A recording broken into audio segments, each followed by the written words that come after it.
जय श्री राम। दोस्तों यह कहानी हमें बताती है कि किस प्रकार हनुमान जी ने बाली के अहंकार को समाप्त किया और उसे मोक्ष का मार्ग बताया। यह घटना उस समय की है जब बाली को ब्रह्मा जी से यह वरदान प्राप्त हुआ कि जो भी योद्धा उससे युद्ध करने उसके सामने आएगा उसकी आधी ताकत बाली के शरीर में चली जाएगी और इससे बाली हर युद्ध में विजयी बना रहेगा। सुग्रीव और बाली दोनों ब्रह्मा जी के औरस यानी वरदान द्वारा प्राप्त पुत्र है और ब्रह्मा जी की कृपा बाली पर सदैव बनी रहती है। बाली को अपने बल पर बड़ा घमंड था। एक समय जब बाली ने तीनों लोकों पर विजय प्राप्त रावण से युद्ध किया और रावण को अपनी पूंछ से बांधकर 6 महीने तक पूरी दुनिया घूमी। रावण जैसे बड़े योद्धा को हराने से बाली के घमंड का कोई सीमा नहीं रही। अब वो अपने आप को संसार का सबसे बड़ा योद्धा समझने लगा और यही उसकी सबसे बड़ी भूल हुई। अपने ताकत के मद में चूर एक दिन बाली एक जंगल में पेड़ पौधों को तिनके के समान उखाड़ कर फेंक रहा था। हरे भरे वृक्षों को तहस नहस कर रहा था और अमृत समान जल के सरोवरों को मिट्टी मिलाकर कीचड़ बना रहा था। यानी एक तरह से अपने ताकत के नशे में बाली पूरे जंगल को उजाड़ देना चाहता था और बार बार अपने से युद्ध करने की चेतावनी दे रहा था कि है कोई वीर पुरुष जो बाली से युद्ध करने की हिम्मत रखता हो, है कोई योद्धा जिसने अपनी माँ का दूध पिया हो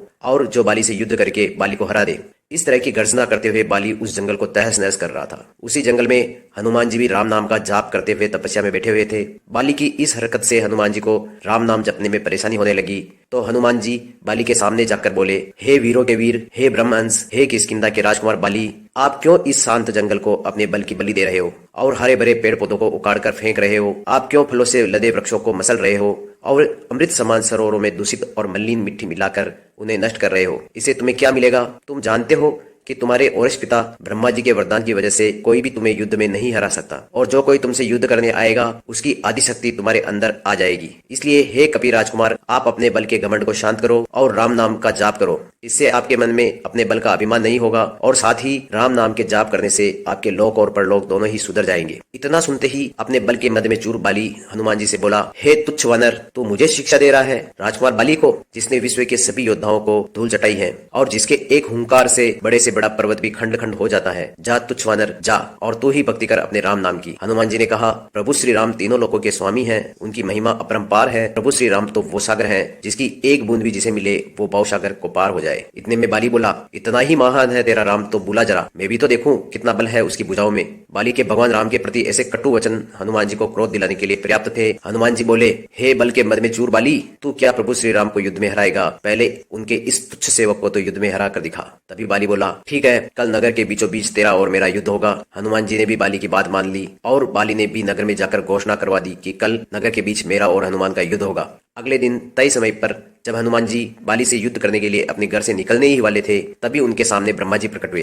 हनुमान जी ने ब्रह्मा जी को प्रणाम किया और बोले, हे जगत पिता, आपका मुझ जैसे एक वानर के घर पधारने का कारण अवश्य ही कुछ विशेष होगा। ब्रह्मा जी बोले, हे अंजनी सुत, हे पवन पुत्र हनुमान, हे राम भक्त हनुमान, मेरे पुत्र बाली को उसकी उद्दंडता के लिए क्षमा कर दो और युद्ध के लिए न जाओ। हनुमान जी ने कहा, हे प्रभु, बाली ने मेरे बारे में कुछ कहा होता तो मैं उसे अवश्य क्षमा कर देता, लेकिन उसने तो मेरे आराध्य श्री राम के बारे में कहा है जिसे मैं कभी भी सहन नहीं कर सकता और इस हेतु मुझे युद्ध के लिए चुनौती भी दी है जिसे मुझे स्वीकार करना ही होगा, अन्यथा सारे विश्व में ये बात कही जाएगी कि हनुमान कायर है। तब कुछ सोचकर ब्रह्मा जी ने कहा, ठीक है हनुमान, पर आप अपने साथ अपनी समस्त शक्तियों को न लेकर जाए। आप अपनी शक्ति का केवल 10वां भाग का बल ही लेकर जाए, बाकी बल को योग के द्वारा अपने आराध्य के चरणों में रख दे और युद्ध से आने के बाद फिर से अपने बल को ग्रहण कर ले। हनुमान जी ने ब्रह्मा जी का मान रखते हुए वैसा ही किया और बाली से युद्ध करने घर से निकले और उधर बाली ने भी नगर के बीच में एक जगह को अखाड़े में बदल दिया था और बार बार हनुमान जी को ललकार रहा था। पूरा नगर इस युद्ध को देखने के लिए जमा था। हनुमान जी के आते ही बाली ने हनुमान जी को अखाड़े में आने के लिए ललकारा।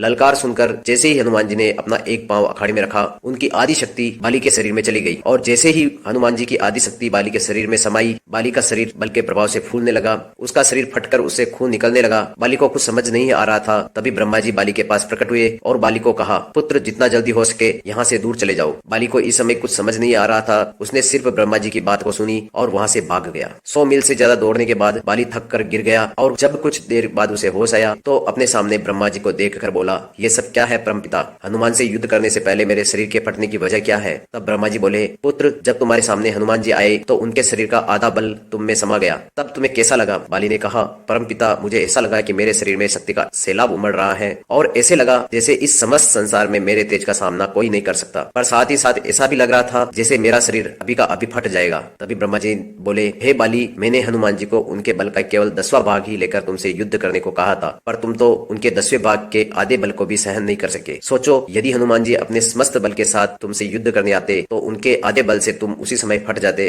इतना सुनते ही बाली पसीना पसीना हो गया और कुछ देर सोचकर बोला, प्रभु, यदि हनुमान जी के पास इतनी शक्तियां हैं तो वो इसका उपयोग कहाँ करेंगे? ब्रह्मा जी बोले, हनुमान जी कभी भी अपने पूरे बल का प्रयोग नहीं कर पाएंगे, क्योंकि ये पूरी सृष्टि भी उनके बल के 10वें भाग को सहन नहीं कर सकती। ये सुनकर बाली ने वहीं से हनुमान जी को दंडवत प्रणाम किया और बोले कि एक वो हनुमान है जिसके पास अथाह बल होते हुए भी हमेशा शांत और राम भजन करते रहते हैं, और एक मैं हूँ जो उनके एक बाल के बराबर भी नहीं हूँ और उनको ललकार रहा था, मुझे क्षमा करे। और आत्मग्लानि से भरकर बाली ने राम भगवान को याद किया और आगे चलकर अपने मोक्ष का मार्ग उन्हीं से प्राप्त किया। जय श्री राम। दोस्तों, अगर यह कहानी आपको पसंद आई हो तो इसी प्रकार की आध्यात्मिक और ज्ञानप्रद कहानियां सुनने के लिए कृपया चैनल को सब्सक्राइब करें और कहानी को एक लाइक और कमेंट में जय श्री राम जरूर लिखें।